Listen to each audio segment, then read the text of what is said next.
आज बुधवार को प्रदेश में G20 की बैठक के लिए 2 विदेशी मेहमान जॉलीग्रांट एयरपोर्ट पहुंचे, जिनका पारंपरिक छोलिया नृत्य से स्वागत किया गया। इसके बाद मेहमान नरेंद्र नगर के लिए रवाना हुए। स्वागत से विदेशी मेहमान अभिभूत दिखे। कुछ देर वह कलाकारों के बीच भी उपस्थित रहे। बुधवार सुबह विदेशी मेहमान इंडिगो की फ्लाइट से एयरपोर्ट पहुंचे। यह तुलसी माला पहनाकर वाद्य यंत्रों से बेड़ोपा को 12 मासा गीत बजाकर मेहमानों का स्वागत किया गया। एसडीएम डोईवाला ने विदेशी मेहमानों को उत्तराखंड की संस्कृति के बारे में बताया। कड़ी सुरक्षा के बीच मेहमान नरेंद्र नगर के लिए रवाना हुए। प्रदेश की राजधानी देहरादून में गौला नदी को लेकर शासन से बड़ी खबर सामने आ रही है। यह 30 जून तक गौला नदी में खनन चुगान की अनुमति शासन ने प्रदान कर दी है। 30 मई को बंद होने वाली गौला में अब 30 जून तक बेलचे और फावड़े चलते दिखाई देंगे। शासन ने गौला नदी में खनन निकासी सत्र को 30 जून तक बढ़ा दिया है। इस संबंध में अपर सचिव लक्ष्मण सिंह द्वारा आदेश जारी किए गए हैं। जारी आदेश में बताया गया है कि नैनीताल जनपद की तहसील हल्द्वानी व लालकुआं वन प्रभाग के क्षेत्र अंतर्गत गौला नदी के क्षेत्रफल 1497 हेक्टेयर नदी तल वन क्षेत्र में खनन पट्टे की समय अवधि बढ़ाई गई है। वर्तमान खनन सत्र की समाप्ति की तिथि 30 जून 2023 तक अनुमति प्रदान की गई है। प्रदेश में भारतीय सैन्य अकादमी देहरादून में पासिंग आउट परेड आगामी 10 जून को होगी। इसमें देश विदेश के जेंटलमैन कैडेट बतौर अधिकारी अपने अपने देश की सेना का अभिन्न अंग बनेंगे। आईएमए की ओर से पासिंग आउट परेड की तैयारियां शुरू कर दी गई है। आईएमए के जनसंपर्क अधिकारी लेफ्टिनेंट कर्नल ईशानी मैत्रा के अनुसार आईएमए 1 अक्टूबर 1932 को अस्तित्व में आया था। पिछले 91 वर्षों में अकादमी ने अपनी प्रशिक्षण क्षमता 40 से 1650 जेंटलमैन कैडेट तक बढ़ा दी है। अभी तक 64,000 से अधिक जेंटलमैन कैडेट अकादमी से पास आउट हुए हैं। इसमें मित्र देशों के विदेशी कैडेट भी शामिल है। पासिंग आउट परेड में सेना के वरिष्ठ अधिकारी, देश विदेश के अतिथि और कैडेट्स के परिजन भी शामिल रहेंगे। अकादमी अधिकारियों के अनुसार 2 जून को ग्रेजुएशन सेरेमनी होगी। इसमें आर्मी कैडेट कॉलेज विंग की कैडेट्स को जवाहरलाल नेहरू विश्वविद्यालय की डिग्री दी जाएगी। इसके बाद एसएससी विंग के यह कैडेट्स अकादमी का हिस्सा बन जाएंगे। राज्य उत्तराखंड में मंगलवार की शाम रामनगर में कोसी रोड पर स्थित स्टेट बैंक ऑफ इंडिया की मेन ब्रांच के एटीएम में सांप निकलने की सूचना पर हड़कंप मच गया।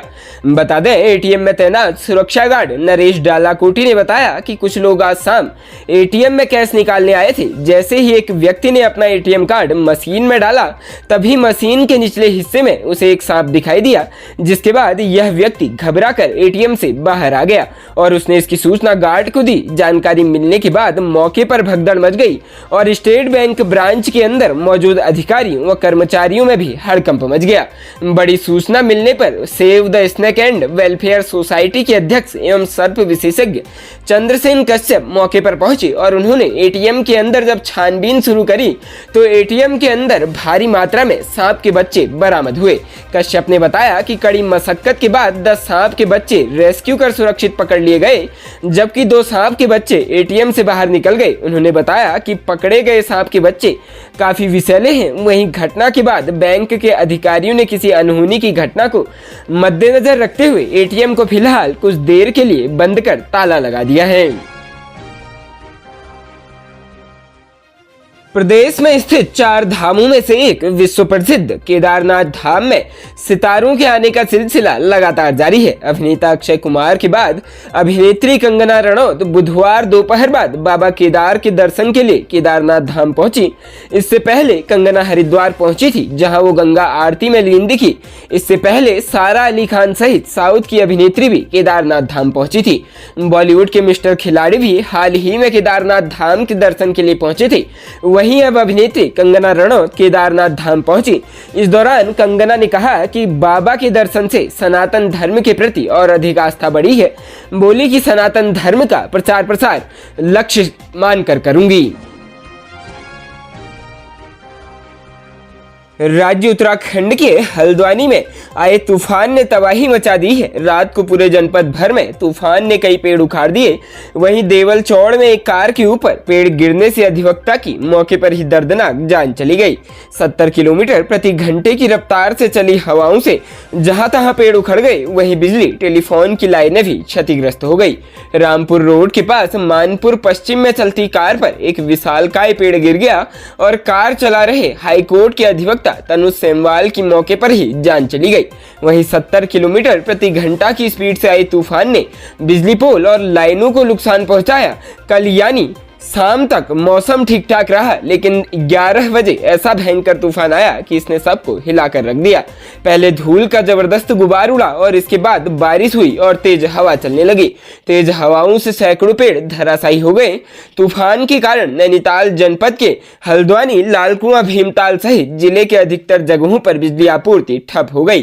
पैदल चल रहे राहगीरों, दोपहिया और चौपहिया वाहन चालकों ने सुरक्षित जगहों की ओट लेकर अपनी जान बचाई, लेकिन तनुज सोमवाल को तूफान में वाहन चलाना महंगा पड़ गया और उनकी कार के ऊपर विशालकाय पेड़ गिर गया और 2 घंटे की कड़ी मशक्कत के बाद जब तक उनको बाहर निकाला गया तब तक उनकी मौत हो चुकी थी।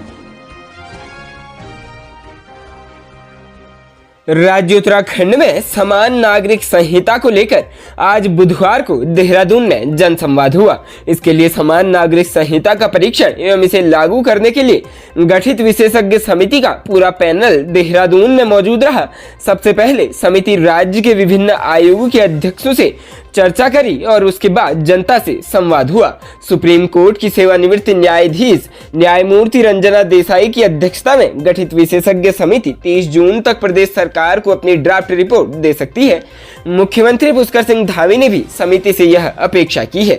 इसके लिए समिति का कार्यकाल भी बढ़ाया गया है। समिति ने सभी 12 जनपदों में भ्रमण करके समाज के विभिन्न वर्गों, सामाजिक संगठनों व अन्य लोगों से सुझाव ले लिए हैं। अब विशेषज्ञ समिति देहरादून में जनसंवाद करने जा रही है। जन सुझाव लेने और जनसंवाद का यह सिलसिला 2 दिन चलेगा। सोमवार को विशेषज्ञ समिति ने विभिन्न आयोगों के अध्यक्षों को एनेक्सी भवन स्थित अपने कार्यालय में आमंत्रित किया है। सुबह 11 बजे से 2:30 बजे तक समिति आयोगों के अध्यक्षों से राय मशवरा करेगी। भाजपा के प्रदेश अध्यक्ष महेंद्र भट्ट ने कहा कि पार्टी का स्पष्ट मत है कि राज्य में समान नागरिक संहिता लागू होनी चाहिए। पार्टी का मानना है कि राज्य की सभी महिलाओं को पैतृक संपत्ति में बराबरी का अधिकार दिया जाए। पार्टी विशेषज्ञ समिति की पहल का स्वागत करती है।